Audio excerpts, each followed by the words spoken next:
Alors, je m'appelle Rima, je viens de Grenoble, enfin en vrai je viens de Tullin, c'est une petite ville à côté de Grenoble et je fais du stand-up sur Grenoble. Pourquoi tu as choisi Bourgeoise comme pseudo? Alors Bourgeoise, c'était un jeu de mots que j'avais mis en place à l'époque de mon compte Instagram. C'est un jeu de mots avec beurette, enfin beurre, et bourgeoise. En gros, ça représente la nouvelle génération des immigrés en France. Tu nous as dit que tu venais de Tullin. Oui. Ça fait combien de temps que tu es sur Grenoble? En tout et pour tout, on va dire 10 ans, mais après j'ai fait 3 années en extérieur de Grenoble, mais en gros 10 ans maintenant. Pourquoi tu as choisi l'humour? Alors j'ai choisi l'humour parce que j'ai toujours fait du théâtre depuis toute petite et c'est un milieu qui me plaît particulièrement parce que tu peux jouer la comédie, incarner un personnage et surtout à chaque fois que je prends la parole, on dit que je suis drôle et j'aime beaucoup faire rire mon entourage, donc c'est pour ça que j'ai choisi l'humour. Est-ce que tu te souviens de ta première scène? Oui, je me rappelle de ma première scène parce que c'était il n'y a pas si longtemps en stand-up. C'était une scène où j'ai fait tout ce qu'il fallait pas. Fallait pas porter de verre parce que le verre ça porte malheur sur scène. Et j'avais une veste verte. Et je suis passée en premier, chose qui est très stressante quand on fait du stand-up. Mais ça s'est super bien passé. Est-ce que tu pourrais nous donner tes humoristes ou ton humoriste préféré? Alors c'est un humoriste grenoblois qui s'appelle Abdelrani. Abdel GHB. Non, c'est mes inspirations, c'est Florence Foresti bien évidemment. J'aime beaucoup aussi l'humour américain, Vanda Skies en ce moment. Et sur Grenoble, c'est vrai que on va le citer quand même. C'est vrai que c'est Abdelrani qui m'a tendu la main et qui m'a fait jouer mes premières scènes et de manière récurrente. Et Louis, eh oui, c'est vrai. Et puis Louis Bonnour qui est celui vraiment qui nous a emmené à un level supérieur en créant des nouveaux plateaux, notamment au cinéma, mais on en parlera plus tard. Et du coup, oui, c'est mes deux humoristes locaux qui m'ont vraiment apporté de la force et permis d'en arriver là où j'en suis aujourd'hui. Quel est ton plus gros flop ou ton plus gros bide sur scène? Alors mon plus gros flop, c'était lorsque j'ai voulu tester un sketch. Parce que ça, dans le stand-up, il y a le stand-up où tu parles derrière un micro et tu as le sketch où tu incarnes un personnage. J'ai dû incarner un sapin et ça s'est très très très mal passé. Mais après c'était de ma faute, je pense que j'aurais dû investir dans un déguisement de sapin parce que le public n'avait pas trop compris que je jouais le rôle d'un sapin. Il faut savoir que je jouais le rôle d'un sapin bourré du Nord. C'était mon plus grand flop. Est-ce que tu peux nous parler de ta plus grosse scène, si tu as fait une grosse scène déjà? Alors ma plus grosse scène, c'était le 29 mars dernier, grâce à Louis Bonnour et Abdelrani qui ont tous les deux eu comme idée de monter un plateau de stand-up au cinéma Pathé Échirol. Donc on a joué devant une salle complète de 261 places avec des projecteurs, des bandes annonces. C'était vraiment une soirée exceptionnelle et je me rappellerai toute ma vie. C'était un de mes plus beaux souvenirs. Et ma première vraie scène en tant qu'artiste accomplie, on va dire. Tu nous as dit que c'était une scène de 270 personnes, tu as joué devant 270 personnes. Ouais. Comment tu as géré ton stress ce soir-là et comment tu gères ton stress en général? Ce soir-là, c'était particulier parce que c'était vraiment un gros événement. On avait vraiment travaillé en amont avec la communication et tout ça. J'ai géré mon stress parce que j'étais bien entourée. Comme je disais, j'étais avec Abdelrani et Louis, qui sont clairement mes potos du stand-up. Du coup, on était ensemble, ils m'ont rassurée. Et du coup, ça a été vraiment plus facile à gérer le stress parce que quand on est dans un cadre qu'on connaît, voilà, j'ai l'habitude de jouer avec ces deux humoristes. Du coup, voilà, je me sentais un peu plus à l'aise, rassurée. Et sinon, de manière générale, quand Louis et Rani ne sont pas là, je sais pas gérer mon stress. Donc, je fais les 100 pas, je bois de la Red Bull et de l'eau pour me détendre et m'exciter un peu, pour apporter de l'énergie. Mais voilà, quand ils sont pas là, c'est compliqué, on va dire.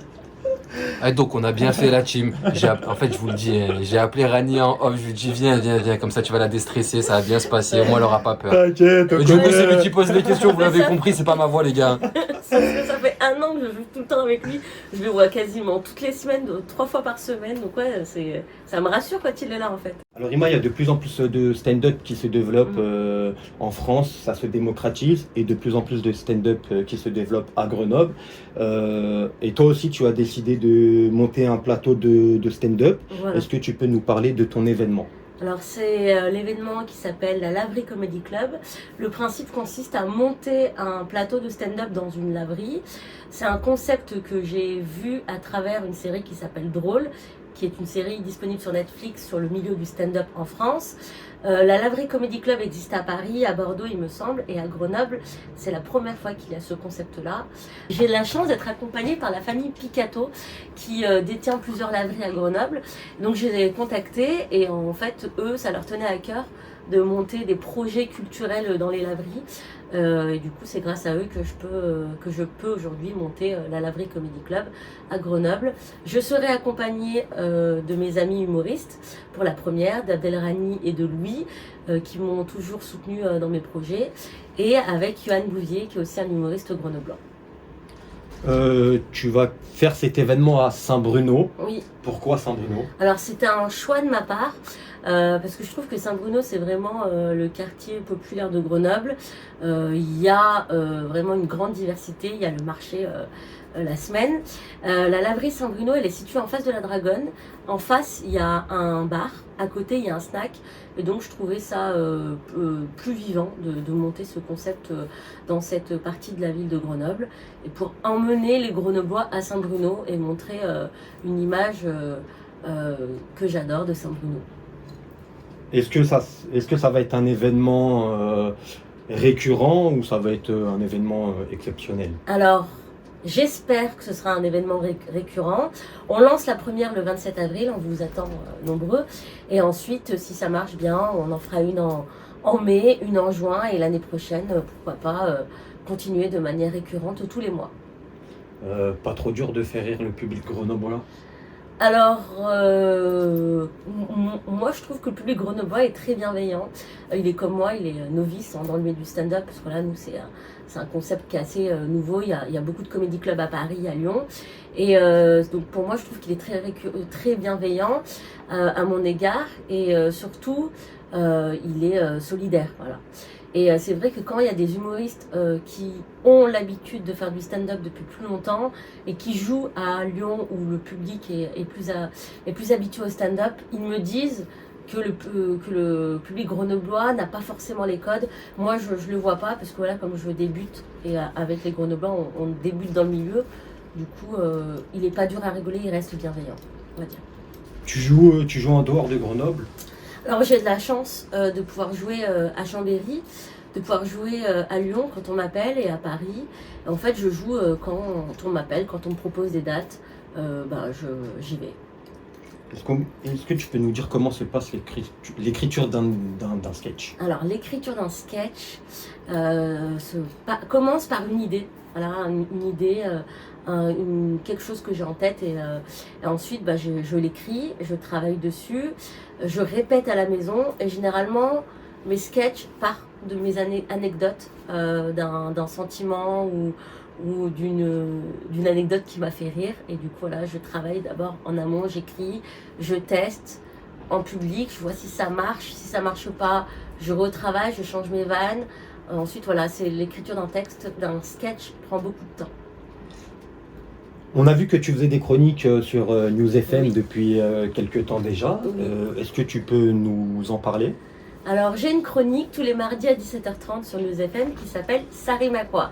Pourquoi? Parce que je m'appelle Rima, donc voilà, je voulais faire un petit jeu de mots.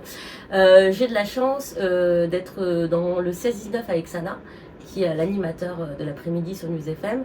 En fait, il me laisse carte blanche. Donc en gros, toutes les semaines, j'arrive avec un nouveau texte.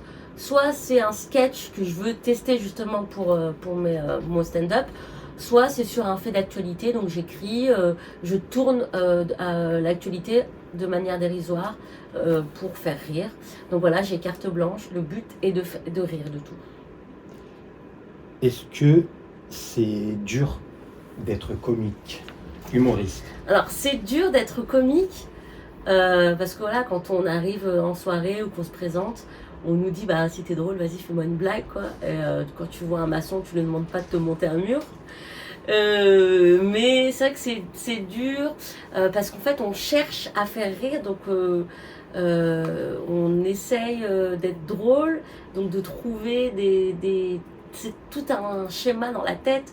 À chaque fois qu'on voit une actualité, qu'on voit un fait, on essaie de tourner de manière à ce que ça fasse rire. Du coup, ouais, c'est dur d'être humoriste. Souvent, des fois, on n'est pas pris au sérieux. Par exemple, dans la société, quand tu annonces que tu es humoriste, bah, tu as l'image voilà, de l'intermittent du spectacle, comme dirait Rani, du bourlingueur. Voilà. Est-ce que tu aimerais faire du cinéma plus tard, par exemple? Est-ce que tu as des projets hors stand-up, par exemple? Alors, c'est vrai que quand j'étais plus jeune, je voulais être comédienne. Moi, j'ai laissé tomber l'idée au fur et à mesure de la vie, en grandissant. Aujourd'hui, je fais du stand-up, j'adore la scène, j'adore l'interaction avec le public, j'adore rencontrer des artistes stand-uppers quand je joue dans différents plateaux. Si un jour j'ai l'opportunité d'écrire une série ou de travailler pour une série en tant que scénariste, ça me plairait. De là à jouer dans une série ou un film, je sais pas. Pourquoi pas? On va dire oui, mais je ne sais pas. Alors voilà, on arrive à la fin de l'interview. Rima, est-ce que tu aurais un petit mot de la fin? Oui. Venez nombreux le samedi 27 avril à la laverie Saint-Bruno parce que ça va être un moment chaleureux et on va être tous ensemble pour rire. On vous propose un plateau de stand-up, donc ça va être génial d'être tous réunis dans une laverie. Le concept est quand même innovant. Et surtout, suivez Decaf TV, l'œil de la street sur Instagram.